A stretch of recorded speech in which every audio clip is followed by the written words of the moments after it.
อันนี้สำหรับการขี่เรือล่องตามแม่น้ำซองเนาะเป็นอันเรือคายักคิงที่เราจะล่องตามแม่น้ำซองซึ่งประมาณ3กิโล5กิโล8กิโลเขาจะเอาคิดไล่เป็นหัวคนเนาะคือลำนึงขึ้นได้3คนกับคนขับเรือหรือว่าไกด์ที่เพิ่นพายเรือให้เฮาหรือว่าเฮาอยากพายเองก็ขึ้นไปได้เลย2คนอันนี้เนาะทุกคนเนาะ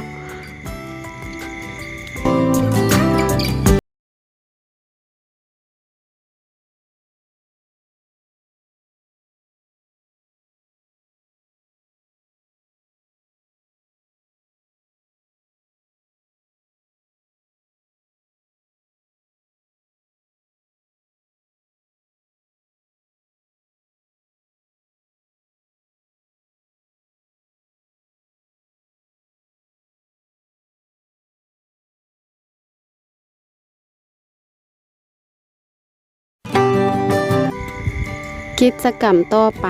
พวกเราสิไปลองนั่งบากี้ค่ะซึ่งราคาก็คิดเป็นหัวคนเส้นเดียวกันแต่ว่ามันจะมี2ที่นั่งแล้วก็4ที่นั่งอันนี้นะเนาะเพราะว่ามีสิบ่บอกราคาเด้อทุกคนเพราะว่ามันอาจสิมีการเปลี่ยนแปลงตามเรทเงินแต่ว่าช่วงนี้ก็บ่แพงปานใดเนาะ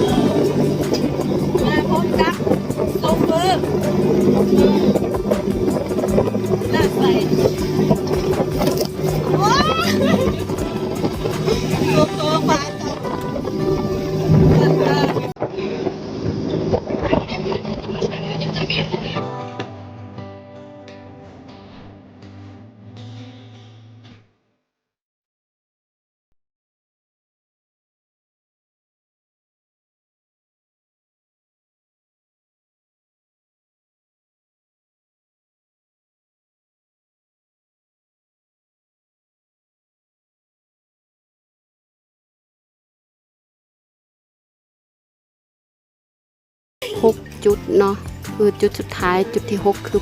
ปล่อยทิ่มลงมาเลยทุกคนโอ้โหแบบจุดนี้นะเฮ็ดให้มีแบบถึงกับให้เลยทุกคนคือย่านค่ะย่านแฮงเนาะคือความสูงก็บ่ค่อยย่านปานใดดอกแต่ว่าเวลาเขาเจ้าทิ่มเฮาลงมาสินะตกใจแฮงกันเลยว่าให้เลยทุกคนเขาก็ขึ้นได้เลยแล้วมีก็สิว่ามีก็ว่าสิบ่ไปคน10ลายแบบนี้อีกแล้วย่านตกใจแฮง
เกาะกันดู